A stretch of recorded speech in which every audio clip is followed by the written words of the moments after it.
जब उत्तर भारत सल्तनतों की उठापटक देख रहा था, ठीक उसी वक्त दक्षिण में एक ऐसा साम्राज्य आकार ले रहा था जिसने न सिर्फ अपनी सीमाओं को फौलादी बनाया, बल्कि कला, साहित्य और समृद्धि का एक ऐसा दौर देखा जिसकी मिसाल आज भी दी जाती है। तो चलिए आज बात करते हैं दक्षिण भारत के महानतम सम्राटों में से एक कृष्णदेवराय की।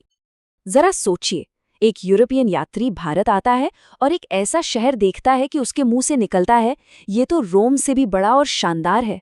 ये कोई कहानी नहीं है, बल्कि 16वीं सदी में पुर्तगाल से आए एक यात्री डोमिंगो पेस ने सच में यही कहा था। उन्होंने विजयनगर को दुनिया के सबसे बेहतरीन शहरों में से एक बताया। तो आइए उस स्वर्ण युग को बनाने वाले महान सम्राट कृष्णदेवराय की कहानी को करीब से जानते हैं। लेकिन ये जो चकाचौंध थी, ये जो शान शौकत थी, वो कृष्णदेव राय को थाली में सजी हुई नहीं मिली थी। जब 1509 में वो गद्दी पर बैठे तो हालात बहुत ही खराब थे। उन्हें विरासत में मिला था एक बिखरता हुआ साम्राज्य जो चारों तरफ से दुश्मनों से घिरा था। मतलब 1509 में हालात कुछ ऐसे थे, उत्तर से दक्कन की सल्तनतें हमला करने को तैयार, पूर्व में गजपति साम्राज्य ने जमीन हड़प ली थी, और तो और साम्राज्य के अंदर ही जो छोटे मोटे सरदार थे वो भी बगावत पर उतर आए थे। हर तरफ से खतरा। कृष्णदेवराय के लिए ये किसी अग्नि परीक्षा से कम नहीं था। अब ऐसे में कोई भी शासक होता तो शायद बचाव की सोचता, लेकिन कृष्णदेवराय अलग मिट्टी के बने थे।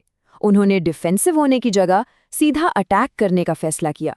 उनका पहला काम था अपनी फौजी ताकत को एक करना और सीमाओं को महफूज करना। इसीलिए उनके शुरुआती कई साल लड़ाइयों में ही गुजरे, और यही वो नींव थी जिस पर विजयनगर का सुनहरा भविष्य खड़ा होना था। और उन्होंने शुरुआत भी धमाकेदार की। गद्दी पर बैठते ही अपनी ताकत का ऐसा सबूत दिया कि सब हैरान रह गए। दीवानी की लड़ाई में उन्होंने न सिर्फ हमलावरों को दौड़ा दौड़ा कर भगाया, बल्कि बीजापुर के ताकतवर सुल्तान यूसुफ आदिल खान को भी मार गिराया। ये एक सीधा और साफ मैसेज था पूरी दुनिया को, विजयनगर अब सिर्फ अपना बचाव नहीं करेगा, विजयनगर अब हमला करेगा। उनकी मिलिट्री जीनियस का एक और कमाल का किस्सा है उदयगिरी के किले की घेराबंदी।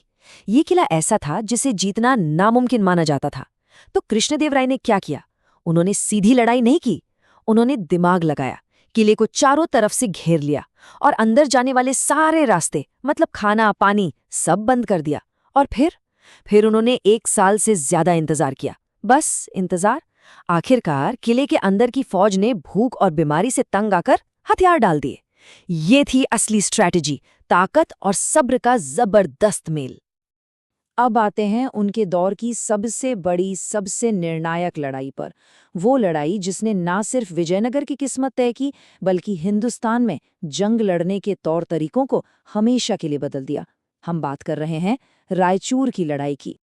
रायचूर में कृष्णदेवराय ने जो फौज उतारी थी, उसके आंकड़े सुनकर ही होश उड़ जाएंगे। सोचिए, 7 लाख पैदल सैनिक, 32,000 से ज्यादा घुड़सवार और 550 से ज्यादा जंगी हाथी। इतनी बड़ी फौज को एक जगह इकट्ठा करना, उन्हें खिलाना पिलाना, ये अपने आप में कमाल की बात थी। ये दिखाता है कि वो कितने जबरदस्त ऑर्गेनाइजर और लॉजिस्टिक जीनियस थे। लेकिन बात सिर्फ गिनती की नहीं थी। कृष्णदेवराय के पास एक सीक्रेट वेपन था, एक ऐसी चीज जो उस वक्त हिंदुस्तान में बिल्कुल नहीं थी। पुर्तगाली बंदूकें, जिन्हें आर्केबस कहते थे। उनके पास बंदूक चलाने वाले पुर्तगाली सैनिक थे। ये एक ऐसी टेक्नोलॉजी थी जिसने लड़ाई के सारे नियम ही बदल दिए और पासा पलटने में अहम भूमिका निभाई। पर लड़ाई की शुरुआत में एक वक्त ऐसा आया जब दुश्मन की तोपों के आगे विजयनगर की सेना पीछे हटने लगी। लगा कि अब तो हार पक्की है।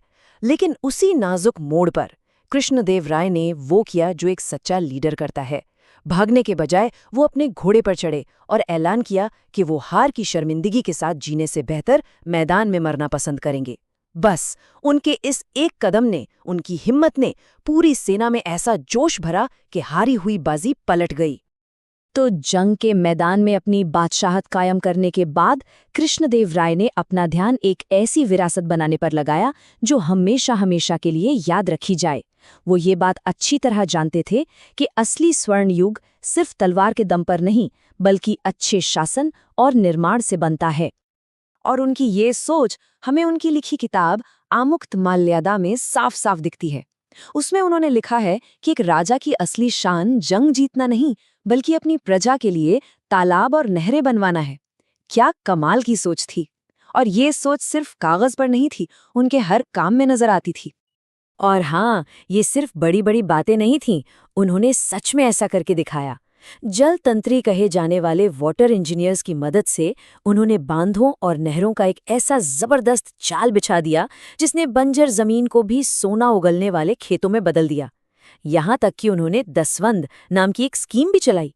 मतलब जो भी सिंचाई के लिए नया तालाब बनाएगा उसे सरकार की तरफ से इनाम में जमीन मिलेगी। इन कदमों ने खेती में क्रांति ला दी और साम्राज्य में दौलत की बारिश होने लगी।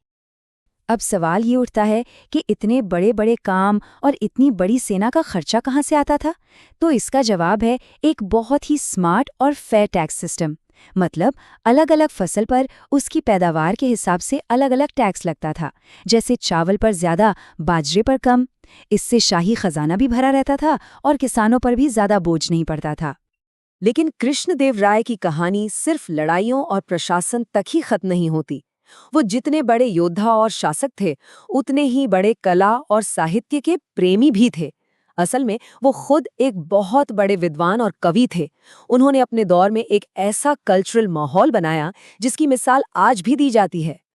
उनके दरबार का नाम था भुवन विजयम, मतलब दुनिया पर जीत, और ये नाम बिल्कुल सही था। इस दरबार के 8 सितारे थे जिन्हें अष्टदिग्गज कहा जाता था। ये तेलुगु साहित्य के 8 सबसे महान कवि थे।